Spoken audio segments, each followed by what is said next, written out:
Ela se maquiou para morrer, e a beleza que deveria ocultar a ruína tornou-se o anúncio do seu próprio fim.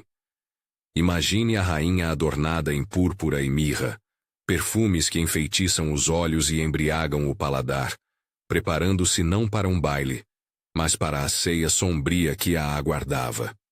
É essa imagem que abre a história de Jezabel. Não apenas uma mulher, mas um sistema que se entranhou no trono, na lei e no coração de um povo. A ceia sombria dos corvos é a metáfora que nos ajuda a ver, com olhos espirituais, como o poder corrupto transforma luxo em carrascaria e sedução em sentença. Vivemos a narrativa como em filme. Tiro ao longe, Et-Baal como pai, uma linhagem fenícia que traz consigo deuses estrangeiros, Baal e Azerá, e rituais que misturam perfume com sacrifício. Jezabel chega a Israel não apenas como esposa do rei Acabe, mas como porta-voz de um culto institucionalizado. Seus rituais não ficam confinados a um santuário privado. Sob sua influência, altares aparecem nas praças, sacerdotes cananeus são nomeados, e o culto estrangeiro ganha lugar de honra na vida pública de Israel. O púrpura não é apenas cor de realeza. É o véu que oculta a coloração da idolatria, transformando a lei em espetáculo e a fé em comércio. O palácio se torna palco. A sedução opera duas vezes. Seduz o rei e seduz a nação. Com promoção de cultos estrangeiros, vem a expulsão das vozes proféticas. Com a prosperidade artificial vem práticas que ferem os pobres e a justiça. Jezabel não age sozinha. Usa os mecanismos do poder para consolidar seu projeto. A história de Nabote é o paradigma claro dessa corrupção. Um homem simples, guardião de uma herança, recusa vender o campo ancestral. O rei, movido por desejo de posse, e a rainha, movida por vontade de conquista, conspiram. Falsos testemunhos são forjados, sentenças fabricadas, e a terra de Nabote é arrancada por meio de uma execução injusta. O sangue desse homem grita no silêncio dos tribunais manipulados.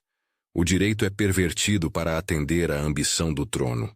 Mas a narrativa não termina em silêncio. Surge a denúncia. Elias, o profeta que subiu ao Monte Carmelo e confrontou o engano dos falsos deuses, ergue sua voz contra a corrupção que impera em Jerusalém. Não é um discurso político, é uma palavra de Deus que destina-se a arrancar o véu da sedução. Elias proclama juízo sobre o reino que permitiu a idolatria institucional e sobre aqueles que pervertem a justiça. Contra Acabe e Jezabel, a profecia aponta consequências inevitáveis. Fome de poder atrai fome de ruína, e o sangue derramado não ficará impune. E sobre Jezabel, a palavra profética é clara e dura. Uma palavra que, quando citada, mantém sua própria expressão.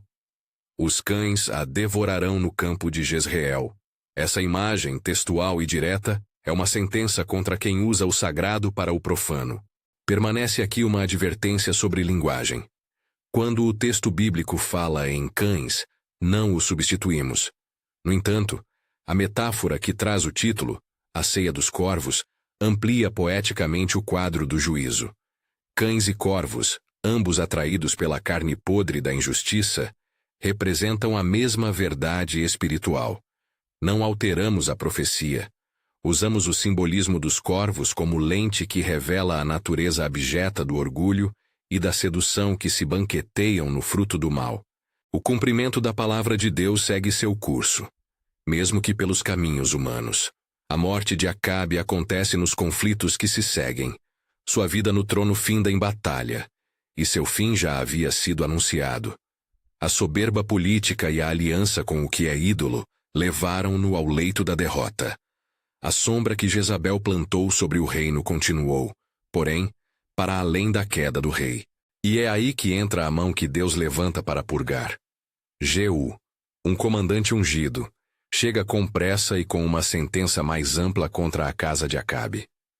A chegada de Jeú não é representação de uma vingança particular, mas a instrumentação do juízo divino, que mesmo usando meios humanos, não toma prazer na violência gratuita. Seu alvo é a restauração da ordem que foi pervertida. A queda de Jezabel é dramática e simbólica ao mesmo tempo. Lançada pela janela do palácio, ela encontra o chão e o destino que lhe foi pronosticado. Os relatos antigos falam do desgosto, do sangue, da vilania exposta. Falam também do cumprimento da palavra do profeta. Os cães, aqueles mencionados pela profecia, fazem o que a sentença anunciara.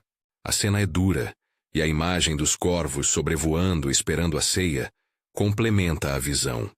Aves de rapina e cães de rua convergem para devorar não apenas um corpo, mas o legado de um reino que se entregou à idolatria e à injustiça. Ainda assim, é preciso dizer com cuidado, o peso da narrativa é teológico. O objetivo não é celebrar a brutalidade humana, mas reconhecer que há consequências espirituais e morais que se manifestam no mundo físico quando o povo se entrega ao erro. Ao recontarmos esse ciclo, da sedução palaciana à execução do juízo, precisamos perceber duas lições que rasgam o tecido moral da história. Primeiro, poder sem justiça é atalho para a carnificina. Quando autoridades transformam a lei em instrumento de interesse próprio, o vulnerável paga o preço. Nabote é o rosto de tantos que veem sua herança usurpada. Sua história interroga qualquer liderança que trivialize o direito dos fracos. Segundo, a linguagem do juízo de Deus, ainda que severa, é a linguagem da restauração. O profeta aponta para corrigir. A palavra confronta para que a nação possa retornar ao caminho do Senhor. Mas essa não é uma peça encerrada no passado. O livro do Apocalipse olha para Jezabel de frente quando alerta a igreja em Tiatira sobre um espírito de Jezabel que continua a operar. Não necessariamente em uma pessoa, mas como uma influência. Sedução espiritual, manipulação de consciência, ensino que encobre a imoralidade com linguagem religiosa. Essa advertência é pastoral, é chamada a vigilância. Igrejas e comunidades podem se tornar casas de culto apenas de nome se permitirem que práticas que ferem a ética e a verdade se enraizem sob capas de misticismo ou prosperidade. Portanto, a aplicação é direta e urgente. Líderes devem ser examinados, não para promover caça às bruxas, mas para proteger o rebanho. Quem guia uma comunidade responde perante Deus por aquilo que ensina e por como usa o poder que lhe foi confiado. A fé que se torna espetáculo de sedução abre caminho para a injustiça. A teologia que cala o clamor dos oprimidos perde a autoridade sobre o povo de Deus. Não podemos, como igreja, naturalizar a manipulação ou relativizar a verdade por medo de conflito ou desejo de vantagem social. Há também um chamado prático para cada cristão presente. Defendam aqueles que não têm voz, examine com oração e estude os ensinamentos que lhes são apresentados, e não confunda piedade com manipulação. Vigilância não é paranoia, é fidelidade. Amar a verdade é proteger a comunidade contra o escândalo moral. Se detectamos sinais do espírito de Jezabel, sedução sob o manto do sagrado, impunidade frente ao erro, pressão para calar profecias que denunciam injustiça, então devemos agir com sabedoria, orar, confrontar com caridade, buscar restauração e, quando necessário, separar para preservar a integridade do corpo de Cristo.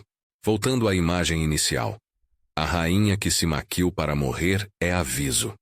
O perfume dela, que deveria embelezar, torna-se odor de putrefação quando usado para encobrir crime. Os corvos que evocamos no título são metáfora, aves que simbolizam a ceia daquilo que se tornou carniceiro, e nos convidam a olhar para o que a sensualidade do poder come: verdades, vidas, legados. A cena final da história bíblica não é apenas vingança. É o final inevitável de uma trajetória que negou a Deus seu lugar. Nenhum coração que zomba da justiça divina permanece sem resposta para sempre. Se você está sentindo o peso dessa advertência, se suas mãos tremem diante do cenário e sua vontade é restaurar, não se cale. Se você quer continuar ouvindo histórias que acordam a igreja, inscreva-se. A história de Jezabel é, portanto, alerta e convite. Ela nos chama a manter vigilância espiritual, a proteger os vulneráveis, a não permitir que a teologia seja prostituída por ganhos de poder. É chamado à coragem profética. Quem denuncia a injustiça muitas vezes parece cruel aos olhos do mundo, mas é quem preserva a fé verdadeira. A ceia sombria dos corvos deve ser imagem que nos faz recuar do caminho que conduz ao abismo, para que, ao invés de nos tornarmos mesa de carniceiros, sejamos campo onde a verdade produz fruto e a justiça brota. Concluo com um apelo. Examine sua comunidade, ore por líderes, defenda os indefesos. Não atribua o rótulo de Jezabel a pessoas sem provas. Trate o termo como categoria espiritual que aponta para um padrão de comportamento. Exerça discernimento com humildade e firmeza. E lembre-se, a justiça pode tardar, mas ela não falha. A ceia sombria que a injustiça prepara está sempre à espera. Cabe a nós evitar que nossas mãos a sirvam. Se esta história te tocou, compartilhe para que mais corações despertem. Inscreva-se e ative o sino.